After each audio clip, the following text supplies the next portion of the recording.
Good morning, everybody. Welcome to The Box, which is Mills & Reeves' webinar series for insurance brokers, intermediaries and their insurers. This morning, we're going to be talking about the employment law issues that arise for broking businesses that are involved in mergers and acquisitions. As I said, as people were logging in, this morning's session will be recorded and will be mailed out to everyone who signed up after the event. If you've got a question whilst we are talking, then do drop it into the Q&A, or alternatively, you can get in contact with us afterwards once you've received the recording. This morning's session, it's all about M&A activity in the broking market.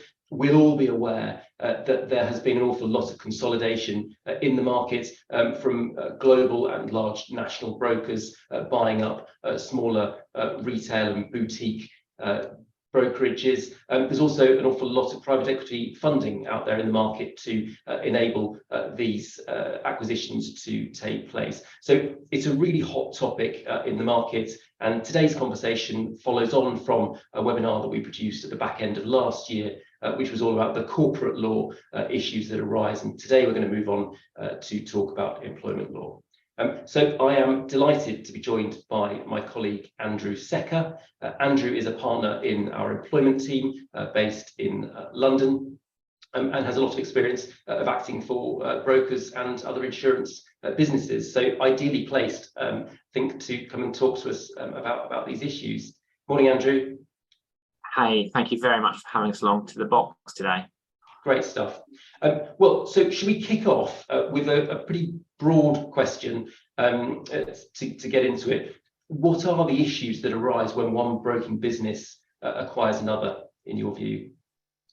Right, that is a very broad question. What probably helps is to break down the sort of four traditional routes to acquire some business. So the first route is you acquire the shares of a rival firm or a new business, and essentially that's the easiest, because if you buy the shares of a business, then aside from regulatory issues, which I think we're going to touch on a little bit later, it's about just doing your due diligence. So what are the employment terms, how many people are employed, who are the key employees, and the like. So no different than checking who owns the real estate of the offices. The second and third are linked because they involve broadly the same issue. So the second route is that you buy either the assets of another insurer or agent, or you buy a specific book of business. That would potentially trigger issues under a piece of regulation called TUPE. And the same issues under TUPE can arise in the third category of business acquisition, which is where you buy either a book of business or the whole of a business which is ceasing or has ceased to trade. And then there's a fourth category, essentially involving team moves, which is a sort of subset in its own right, which is technically not an acquisition, it's essentially buying in talent. Okay, fantastic. So TUPE really is the key piece of legislation that you'd be thinking of in terms of presenting risks and challenges for navigating the process of an acquisition. Yeah, where it applies. So it doesn't apply to share sale, but it does apply if you buy a book of business or perhaps the assets but not the shares of a business. And essentially, us employment lawyers often like to remark to clients about specific additional hurdles that TUPE imposes and the rights and protections. And what we typically say is two things. So we say, well, there is a process in which both the outgoing employer and the incoming employer have to inform and consult about the transfer. And it's pretty plain vanilla process, to be honest. It's telling staff some basic facts about what, when and how the transfer will take place and how it affects them. The other thing that we often talk about is essentially the employees transfer from the old employer to the new employer on their existing terms and conditions and with their continuity of service preserved. And what TUPE overlays is an additional right, which is that employees that transfer have a protection from their terms and conditions or employment being ended simply because of the transfer, say, for example, where there's a redundancy situation. And the reason that's important is often when you buy a new business, they can have very different terms and conditions. and then you look at what your own existing employees' terms and conditions are. And what you really want is them to be on a harmonized set of terms and conditions or similar incentives. And actually, that can be quite problematic to vary in the context of a TUPE transfer. But the third area that I like to talk to clients about is a particular risk which arises quite commonly in the insurance and financial services sector, which derives from employees' right to object to a TUPE transfer. So where TUPE applies, every employee can decide that they don't wish to transfer. And the legal effect of that is that your contract of employment is deemed to end at the date of the transfer. Now, you may say, well, why is that particularly exciting or relevant? Well, the relevance of it is that the benefit of the post-termination restrictive covenants don't transfer to the incoming employer if an employee objects to the transfer. So if you think about it from a sort of key talent perspective, so you may be a key broker is saying, oh, okay, don't really fancy transferring to the incoming employer, or actually I can see an opportunity to leverage better terms by going to a competitor. They may be subject to a number of post-termination restrictive covenants that they owe their existing employer that would otherwise have prohibited them moving into a competitor. But actually, if they can circumvent them by objecting to transfer, it can be a risk. So you can find yourself buying a business where top talent can sort of circumvent the restrictive covenants. And the practical way of dealing with that is making sure that you consider who the key talent are, whether you need to put in any additional incentives to encourage people to stay post-transfer. And very much that's going to depend on the reasons for the acquisition and indeed your place in the market. Sure. We are in an age now, I think, aren't we, where there is a real labour shortage. There are, issues around, what working life now looks like. And do you think those sort of issues around workplace flexibility are going to be part of what a broker is going to have to be considering if they are trying to make the new world under an acquired business as attractive as possible?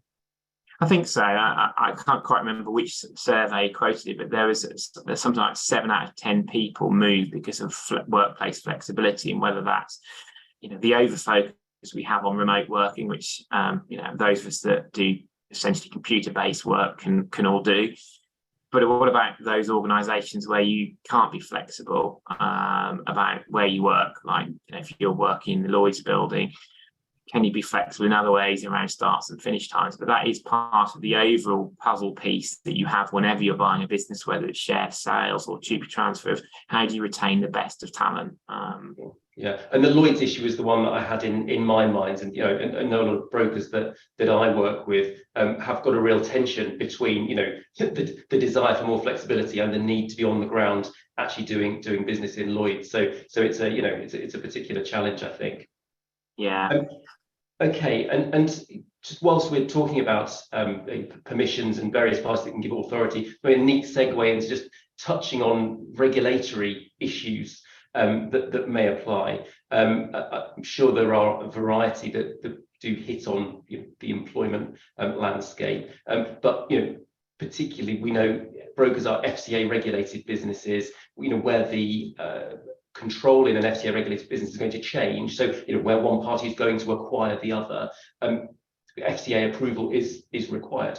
And a transaction, an M&A transaction, is not going to be able to proceed unless the FCA have given their approval. So that's going to be key, and not strictly an employment issue, but it's a really key factor in getting a transaction through. And of course, failure to seek FCA approval can be a criminal offence, is a criminal offence, and so consequences of getting it wrong can be really significant for the individuals who are at the top of the acquiring business. Yeah, it's a very, very good point to make sure we pick up. Yeah, no, absolutely. And you referenced 3 areas. I think there was also a 4th that it looks like to pick up on around team moves. What is a team move? Yeah. So it sounds rather sexy, but essentially what it is where 2 or more employees of one employer act in concert to move to set up either in competition with their employer or to join a rival of their existing employer. It typically involves some sort of collusion, so in encouraging other people to move to join a competitive enterprise. Okay. And what sort of damage? What are the risks of a team move?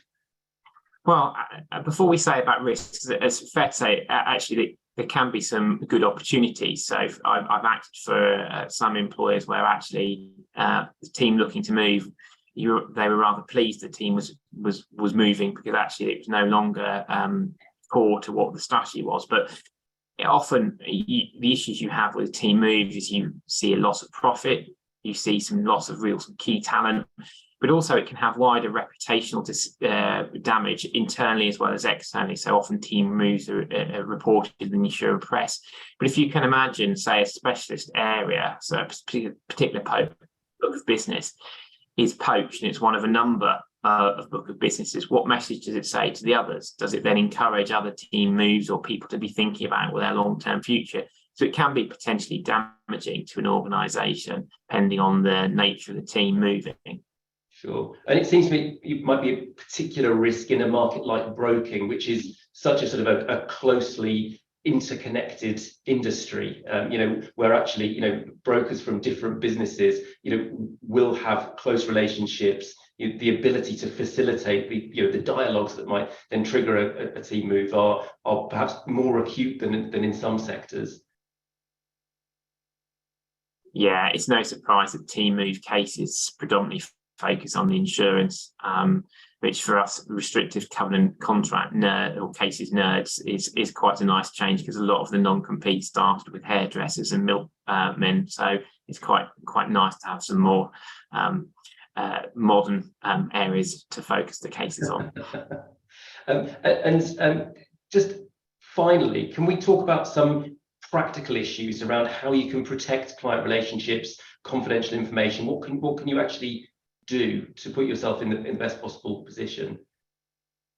Well, let's just talk about the basics, and then we can talk about actually the type of issues that get involved when you deal with a team move. But the basics, I think, of protecting the business is, one, making sure people feel a sense of belonging, which goes back to our discussion about ESG benefits. The second is to think about your incentives, to make sure they encourage the right behaviours. So often there's a delay in between the end of the financial year and the payment of a bonus, which does two things. It delays generally the point in time people look to move because they want their bonus, but if they've had a great year, it provides a further disincentive to look to move again. And then the third thing, and this is relevant to the type of legal action, is to make sure your contract of employment is well drafted, to make sure include appropriate clauses dealing with the duties you have during your employment and post, because a lot of the team move actions fall into what you're doing is you're alleging one of three things. So you're alleging someone's breached an implied or express term of their contract. So if you're talking about something during their employment, it's the duty not to compete, or afterwards, it's perhaps a breach of non-competition covenant. The second thing, for particularly senior people, you're alleging breach of fiduciary duties, which you can sometimes make sure you're clarifying in your contracts who is a fiduciary. And the third type of action is essentially action against the recruiting employer for various tortious actions, so either inducement to breach contract or tort of conspiracy, so things like that. Fantastic, so interesting, and obviously loads of opportunities when it comes to M&A, but plenty of risks as well for litigation, disputes, and real damage to your business. To ensure that what you are actually purchasing has still got the value that you think it has when you started out on the road to acquiring it, I guess. Yeah, team moves are really important to get your strategy right, because essentially, like any acquisition of human capital, it's a risk that the people don't actually deliver what you think they're going to do, don't deliver the right fit. And it can be quite an expensive process to acquire a team itself. When you look at potential litigation risk, you can look at the cost of litigation and management time. And the flip reverse is that if you lose a team, you can spend a lot of money on essentially preventing something you didn't wish to occur in the first place from having more damage than you wanted. So it's a really important time to take swift action to get a team of people around to make sure your strategy is right.